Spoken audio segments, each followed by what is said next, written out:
19세기 중반 이래 50척 이상의 선박과 20대 이상의 비행기가 버뮤다 삼각지대에서 사라졌어요. 이 지역은 어느 지도에도 표시되어 있지 않고 대서양의 공식적인 지역도 아니에요. 이 거대한 수역은 미국 남동부 해안에서 멀지 않은 곳에 위치해 있고 여전히 많은 선원들을 두렵게 해요. 하지만 여러분은 두려움 없이 이곳에 특별한 것이 없다는 것을 증명하고자 합니다. 작은 어선을 타고 버뮤다 삼각지대의 중심으로 향해요. 엔진을 끄고 기다립니다. 몇 시간이 지났어요. 해가 지평선 아래로 지고 밤이 찾아와요. 해안으로 돌아가려고 하는데 갑자기 너무 고요해집니다. 그러다가 물 튀기는 소리가 들려요. 바다 위를 보니 수백 마리의 물고기가 수면 위로 헤엄치는 게 보여요. 뭔가 큰 것에 겁을 먹은 것 같아요. 깊은 물속에 사는 무언가요. 곧 크고 반짝이는 눈과 배를 향해 뻗는 긴 족수가 보입니다. 버뮤다 삼각지대에 관한 가장 끔찍한 신화 중 하나가 사실이었나 봐요. 배를 물밑으로 끌고 간다는 대왕 오징어요. 이 오징어에 대한 이야기는 버뮤다 삼각지대 신화가 등장하기 훨씬 전에 등장했어요. 수세기 동안 노르웨이와 그린란드의 선원들은 무서운 바다 괴물 크라켄에 대한 이야기를 해왔어요. 이야기에 따르면 크라켄은 거대한 족수로 배의 갑판을 부수고 배를 물속으로 끌고 내려간다고 합니다. 이 괴물은 옆이 아닌 밑에서 접근하기 때문에 이를 보는 건 불가능해요. 하지만 이 모든 것은 단지 이야기일 뿐이에요.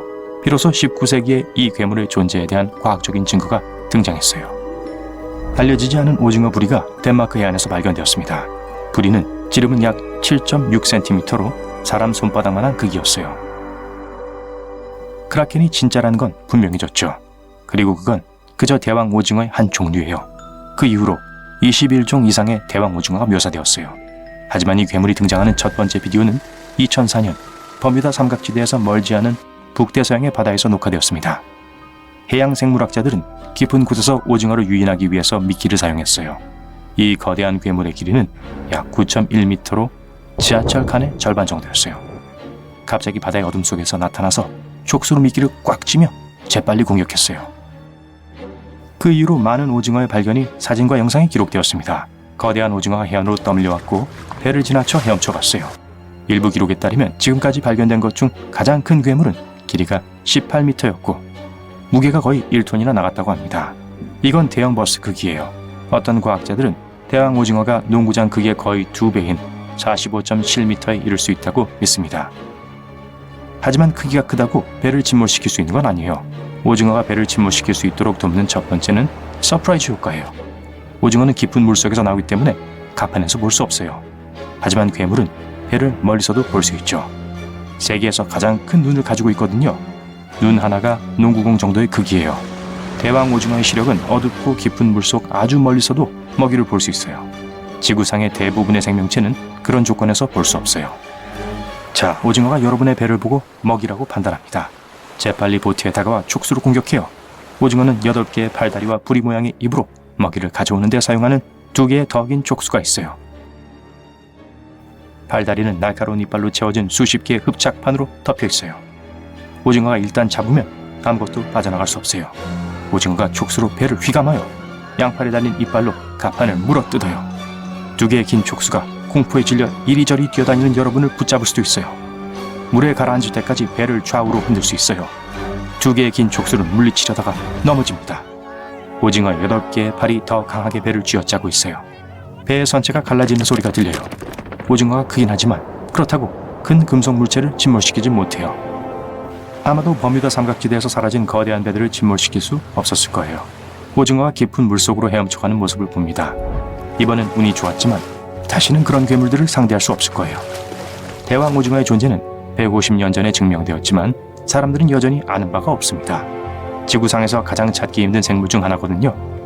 대부분의 시간을 396에서 914m의 깊은 곳에서 보내며 빠르게 헤엄칩니다. 그렇게 깊은 곳에 내려가려면 사람들은 튼튼한 잠수함과 많은 소음을 발생시키는 대형 장비가 필요해요. 오징어는 미리 알아차리고 도망칠 거예요. 과학자들은 오징어의 행동, 사회생활, 습관 또는 하루 동안 헤엄치는 거리에 대해 아무것도 몰라요. 그리고 가장 중요한 건 얼마나 많은 대왕 오징어들이 물속에 숨어 있는지 몰라요. 바다는 5%밖에. 버뮤다 삼각지대에서 얼마나 많은 배와 비행기가 실종됐는지 추정할 수 있나요? 그 실종의 원인이 인간의 실수나 날씨 현상인 걸까요? 알아봅시다. SS 코토팍시에 관한 흥미로운 이야기가 있어요. 이 배는 사우스캐롤라이나 찰스턴에서 아바나로 여행하다가 1925년에 사라졌어요. 목적지에 도착하지 못했죠. 몇 년 후 1980년대에 난파선이 플로리다주 세인트 오거스틴에서 65km 떨어진 곳에서 발견됐어요. 전문가들은 그게 무엇인지 어디서 왔는지 정확하게 결정할 수 없었기 때문에 베어렉이라는 별명을 지어줬어요. 해양 생물학자들이 주축이 되어 행한 여러 추가적인 작업을 통해 이 배가 실종된 SS 코토팍시라는 게 확인됐어요. 2020년 1월이었습니다. 어떻게 배가 다시 나타난 걸까요? 그리고 이 불가사의한 난파선은 버뮤다 삼각지대에 있지도 않았는데 어떻게 그곳에 와 있던 걸까요? 누가 버뮤다 삼각지대라는 용어를 생각해냈는지부터 봅시다. 실제로 지도에서 삼각지대를 정확히 찾을 수 있나요? 아니요, 공식적으로 인정된 곳도 아니에요.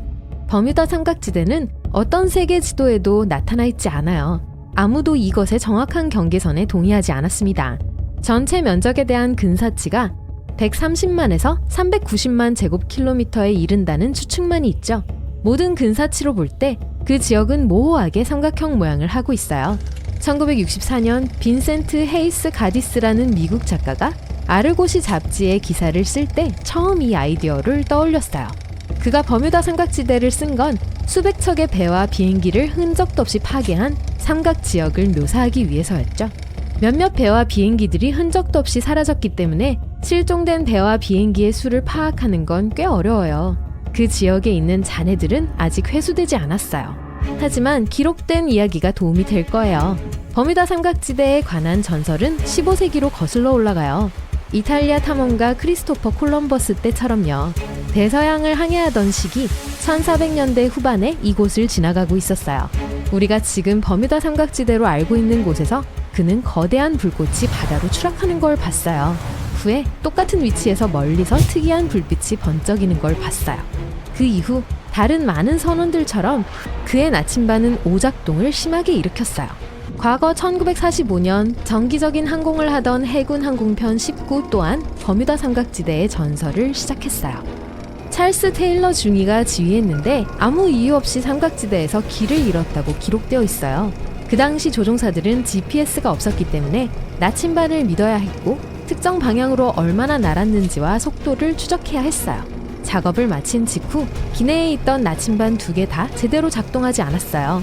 비행기의 실종 후에 발견된 기록들에 의하면 테일러는 그 특정한 날에 시계를 갖고 있지 않았다는 게 밝혀졌어요. 초기 보고서에는 이 불행한 사건의 원인이 조종사의 실수였다고 언급되어 있어요. 하지만 사람들이 이 결과에 만족하지 못했기에 여러 번의 검토를 거친 원인 또는 이유 불명으로 바뀌었죠. 브루스 게르논이라는 생존한 조종사는 삼각지대 위를 지나가는 동안 전자안개를 통과했고 그걸로 시간여행을 하게 되었다고 했어요. 1970년 그 사건이 일어났을 때 비행기를 조종하고 있던 그는 소용돌이를 형성하고 나선형으로 회전하는 2개의 거대한 구름에 둘러싸였어요. 이전에 많은 사람들처럼 내비게이션 장치가 오작동하는 걸 알아차렸어요. 겨우 구름을 뚫고 나왔을 때 비행이 35분밖에 걸리지 않았다는 걸 알았죠. 총 75분은 걸려야 했는데도요. 자신이 겪은 일에 대한 다른 합리적인 설명을 할 수 없었기 때문에 그는 시간에 밀려 나왔다고 믿었어요. 버뮤다 삼각지대에서 볼 수 있었던 건 이상하게 생긴 구름뿐만이 아니었어요. 2014년 한 조종사는 전혀 알 수 없는 날아다니는 물체와 거의 충돌할 뻔했어요. 이런 이상한 조우 중 일부는 심지어 테이프에도 찍혔어요.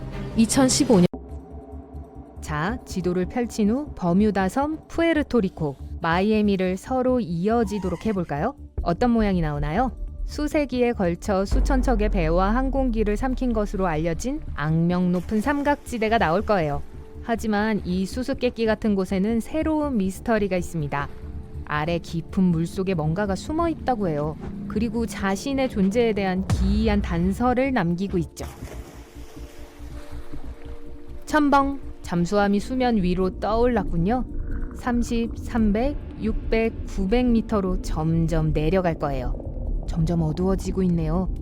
1400 psi가 넘도록 압력이 커지면서 벽이 삐걱거려요. 이 정도 압력은 그랜드 피아노의 무게가 사방을 누르는 것과도 같습니다. 목적지에 도착했습니다. 이제 그 짐승을 찾기만 하면 되겠어요. 저 녀석이에요. 저 멀리 암흑 사이에서 밝은 녹색빛이 새어나오고 있네요. 가까워지고 있어요. 다가올수록 점점 커지고 있습니다. 바로 이 녀석이 물고기, 돌고래, 고래, 심지어는 다양한 상어들에게 이상한 원형 자국을 남긴 그 생물체라고요. 이름은 쿠키커터 상어입니다. 그 크기에 속지는 마세요. 볼링핀보다도 작은 크기지만 이 상어는 기생동물입니다. 반듯하게 배열된 톱니 모양의 이빨을 사용하여 다른 해양 동물들에게 찰싹 달라붙죠. 한 입을 물어서 배를 채우고 떨어진 후에 자신의 하루를 계속해갑니다. 움직이는 간식이 돼버린 동물도 도망쳐가고요. 이 만남의 유일한 증거는 몸에 남은 쿠키 모양의 자국입니다. 잠수함에 탔다고 안전하다 생각하지는 마세요. 이 용감한 꼬마는 잠수함도 쫓아다닌다고 해요.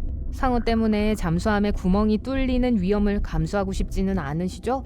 그 깊은 곳에서 잠수함에 구멍이라도 뚫린다면 버뮤다 삼각지대에 도사리고 있는 다른 독특한 생물들을 만나기 위해 다시 떠나보도록 하죠.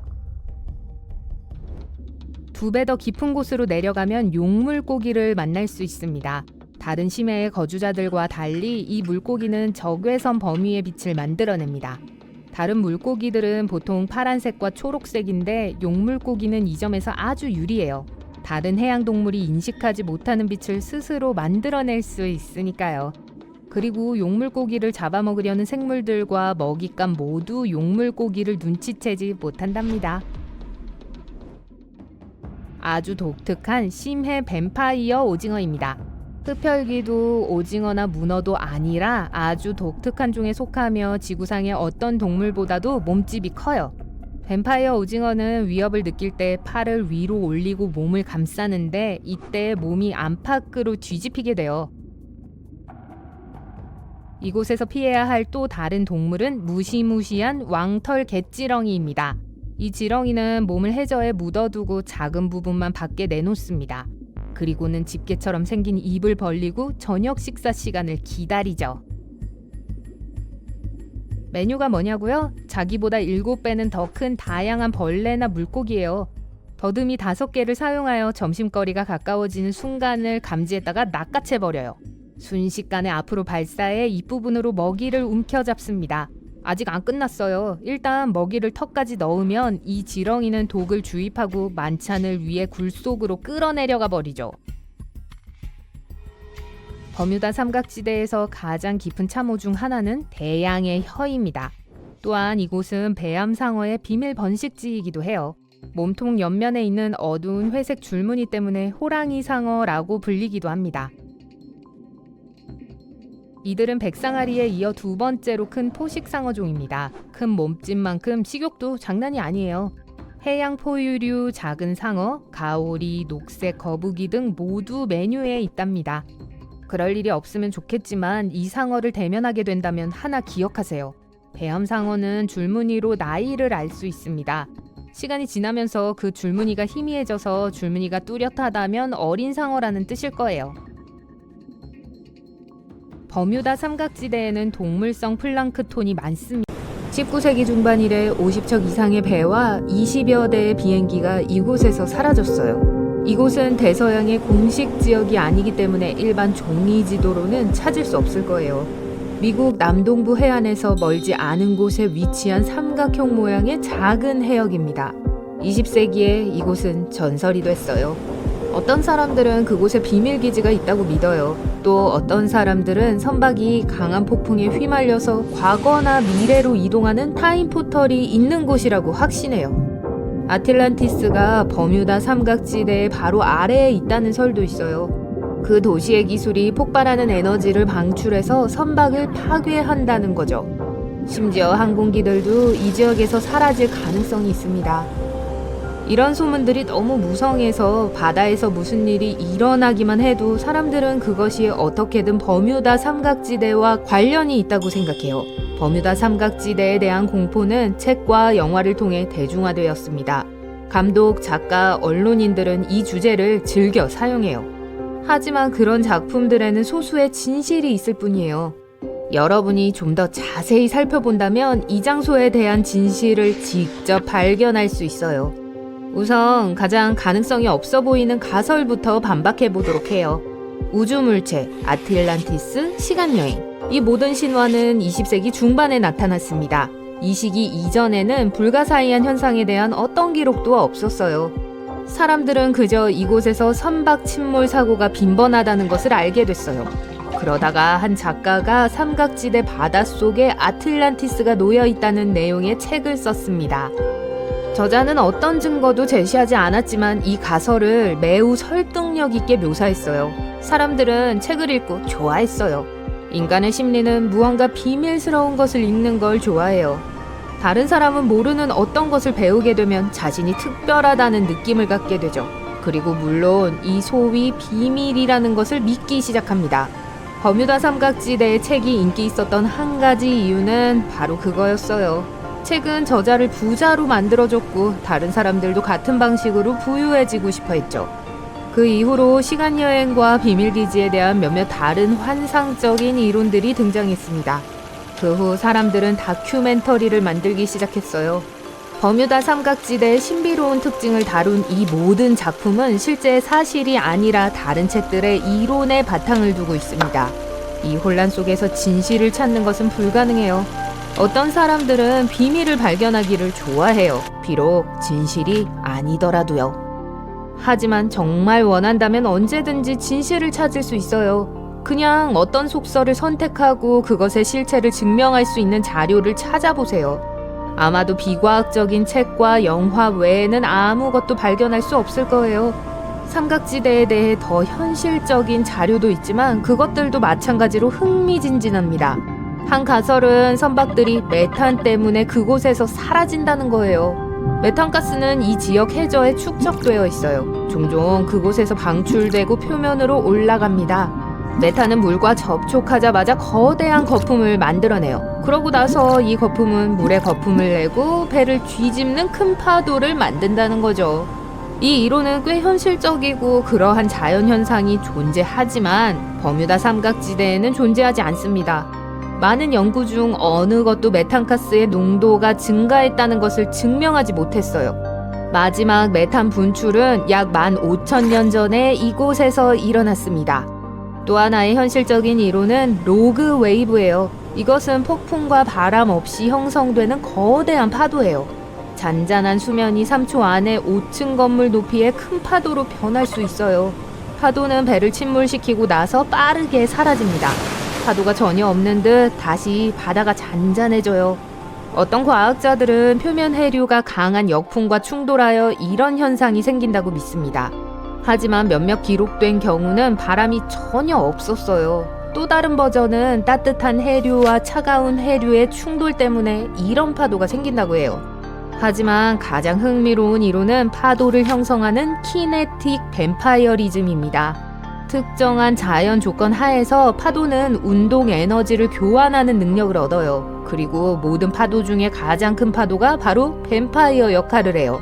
다른 모든 파도에서 에너지를 흡수하죠.